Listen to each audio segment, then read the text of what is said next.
సలాములు కొడుతూ, గులాంగిరి చేస్తూ ఇటువంటి చిత్రహింసలు పెట్టే కార్యక్రమం ఈరోజైతే ఏదైతే జరుగుతూ ఉందో, ఎవడెవడైతే అధికారి, ఎవడెవడైతే వైఎస్ఆర్సీపీ కార్యకర్తను ఎవడెవడైతే ఇబ్బంది పెట్టాడో వాళ్ళందరినీ కూడా చూస్తూ ఊరుకోము.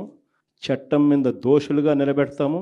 ఒకవేళ వాళ్ళు రిటైర్ అయిపోయి వెళ్ళిపోయినా, లేకపోతే వాళ్ళు దేశం విడిచిపెట్టిపోయి ఉన్నా కూడా ఎవరిని వదిలిపెట్టం.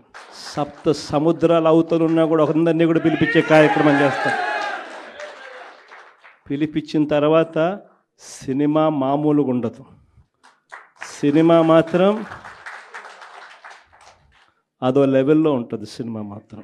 జగన్మోహన్ రెడ్డి గారు మీరు మాట్లాడితే ఏమంటా ఉన్నారు? సినిమా చూపిస్తా, సినిమా చూపిస్తా 5 ఏళ్ల తర్వాత తెలుగుదేశం పార్టీ వాళ్ళకి అని చెప్తూ ఉన్నారు. అయ్యా జగన్మోహన్ రెడ్డి, నువ్వు చూపించిన సినిమాలు 5 ఏళ్లు 10 ఏళ్లు రాష్ట్ర ప్రజలందరూ చూసేశారయ్యా. జగన్మోహన్ రెడ్డి, నువ్వు ఏ సినిమా చూపిస్తావు? బాబాయ్ హత్య సినిమా చూపిస్తావా?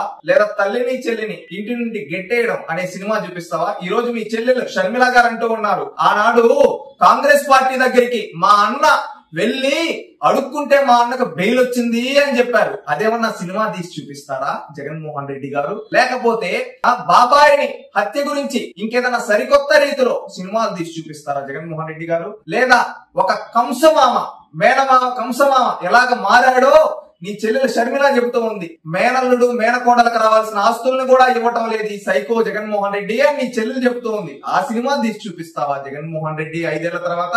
ఎందుకంటే నువ్వు సినిమా చూపిస్తా అంటే తెలుగుదేశం పార్టీ వాళ్ళు ప్రజలు నవ్వుకుంటున్నారు. రే జగన్మోహన్ రెడ్డి రాజకీయాల్లో పని అయిపోయిందా? జగన్మోహన్ రెడ్డి ఇప్పుడు ఏదో సినిమాల గురించి మాట్లాడుతున్నాడు. ఎందుకంటే అధికారంలో ఉండేటప్పుడు, ప్రతిపక్షంలో ఉండేటప్పుడు ప్రత్యర్థుల ఇంట్లో ఆ విషయాలు కావాలని వక్రీకరించి సినిమాలు తీసిన జగన్మోహన్ రెడ్డి ఇక తన రాజకీయ జీవితం ఈ సినిమాలతో ఎండుపడిపోయింది కాబట్టి, ఓడిపోయాడు కాబట్టి, రేపు భవిష్యత్తులో ఇంకా చిత్తుగా ఓడిపోతాడు కాబట్టి జగన్మోహన్ రెడ్డి తర్వాత ఇంకా తన జీవితం అంతా సినిమాలు తీసుకుంటాడేమో ప్రొడ్యూస్ చేసుకొని డైరెక్టర్ గా. ఇంకొకటి, జగన్మోహన్ రెడ్డి మంచి యాక్టరు. ఎందుకంటే కోడికత్తి గుచ్చుకున్నప్పుడు ఎలా యాక్ట్ చేశాడో మనం వైజాగ్ ఎయిర్పోర్ట్ లో చూసాము. అదే విధంగా బాబాయ్ చనిపోయినప్పుడు ఎలా యాక్ట్ చేశాడో మనం చాలా బాగా చూసాము. ప్రజల ముందు మీ బిడ్డ అంటూ ఎలా యాక్ట్ చేశాడో మనం చాలా బాగా చూసాము. నేను ఒంటరి వాణ్ణి అంటూ ఎలా యాక్ట్ చేశాడో చూసాము. నేను నా బీసీలు, నా ఎస్సీలు, నా ఎస్టీలు అంటూ బీసీ ఎస్సీ ఎస్టీలని ఎలా వేధించాడో జగన్మోహన్ రెడ్డికి. ఇవన్నీ యాక్టింగ్ స్కిల్స్ జగన్మోహన్ రెడ్డికి బాగున్నాయి. అదే విధంగా స్టోరీ టెల్లింగ్ స్కిల్స్ జగన్మోహన్ రెడ్డికి బాగున్నాయి. జగన్మోహన్ రెడ్డి ఒక మంచి స్టోరీ టెల్లర్, ఒక మంచి ఆర్టిస్ట్. ఈయన నిజంగా సినిమాల్లోకి వెళ్తాను, సినిమాలు చూపిస్తా అంటున్నాడు.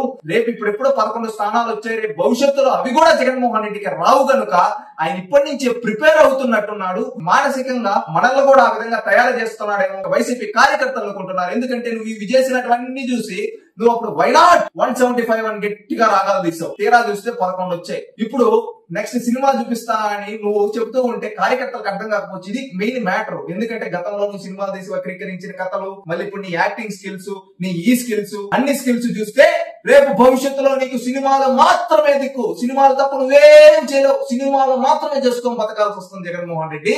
నీ సినిమాలు చూపిస్తా అని నీ ఉడత ఊపులకి ఎవ్వరు భయపడే ప్రసక్తి లేదు. ఎందుకంటే రేపు రానున్న రోజుల్లో నీకు సినిమా చూపిస్తారు ప్రజలు. అదే విధంగా రాష్ట్రంలో యువత సినిమా చూపిస్తారు. ఆల్రెడీ 2024 ఎన్నికల్లో సినిమా చూపించారు. నీకు అర్థం కాలేదేమో. ఇంకా రేపు రానున్న రోజుల్లో ఎలాంటి సినిమాలు చూపిస్తారు తెలుసా? నువ్వు ఏ రాయలసీమ నుంచి అయితే రాజకీయం మొదలుపెట్టి కులాల మధ్య గొడవలు పెట్టి అదే రాయలసీమ ప్రజలు నీకు సినిమాలు చూపిస్తారు. ఎందుకంటే రాయలసీమ ప్రజలకు తెలుగుదేశం పార్టీ చేసిన అభివృద్ధి ప్రతి ఒక్కరు గుర్తుపెట్టుకోన్నారు. రేపు నువ్వు రాయలసీమలో రౌడీ రాజకీయం చేయాలంటే, ఈ రోజు మా పిల్లలు చదువుకొని ఉద్యోగాలు చేసుకుంటూ మేము రైతులను పంటలు పండించుకుంటూ ఆనందంగా ఉన్నాం జగన్మోహన్ రెడ్డి. నువ్వు వస్తే మాకు ఆనందం ఉండదని చెప్పి రేపు రాయలసీమ రైతులు నీకు సినిమా చూపిస్తారు. అదే విధంగా రాష్ట్రంలో ఉండే యువత, ఎందుకంటే ముఖ్యంగా యువతలు అంటున్నా అంటే గతంలో నువ్వు ఎన్నో మాటలు చెప్పావు.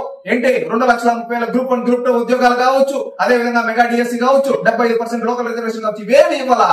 అందుకని ఆల్రెడీ వాళ్ళ ఓటుతో సినిమా చూపించారు. ఈ రోజు కూటమి ప్రభుత్వం వచ్చిన తర్వాత అదే విధంగా మెగా డిఎస్సీ ఇచ్చి 16,000 ఉద్యోగాలు కావచ్చు, అదే విధంగా పరిశ్రమలు కావచ్చు. శ్రీకాకుళం నుంచి ఈ రోజు పెనుగొండ వరకు అనేక కంపెనీలు తీసుకొని వచ్చారు, తీసుకొని వస్తూ ఉన్నారు. రేపు రానున్న 5 ఏళ్లలో వస్తాయి. వాళ్ళందరూ ఉద్యోగాలు చేసుకుంటూ నువ్వు యువతతో రాజకీయం చేయాలంటే నీకు సినిమా చూపిస్తారు. నువ్వు కులాల మధ్య చుచ్చులు పెట్టాలంటే అన్ని కులాలు ఏకమై నీకు సినిమా చూపిస్తారు. గుర్తు పెట్టుకో జగన్మోహన్ రెడ్డి, నీకు సినిమా చూపించడానికి ఆంధ్రప్రదేశ్ రాష్ట్ర ప్రజానికం రెడీగా ఉంది. నువ్వు సినిమాలు చూపించడం కాదు, నీ బ్రతికి ఇంకా సినిమా రీతిలో చెప్పుకునే విధంగా ప్రజలు చేస్తారు ప్రజాస్వామ్యబద్ధంగా. గుర్తుపెట్టుకో, ఇప్పటికైనా అలాంటి మాటలు తగ్గించి ఒక హుందాతనమైన రాజకీయం చేయి, ప్రజాస్వామ్యంలో గౌరవిస్తారు.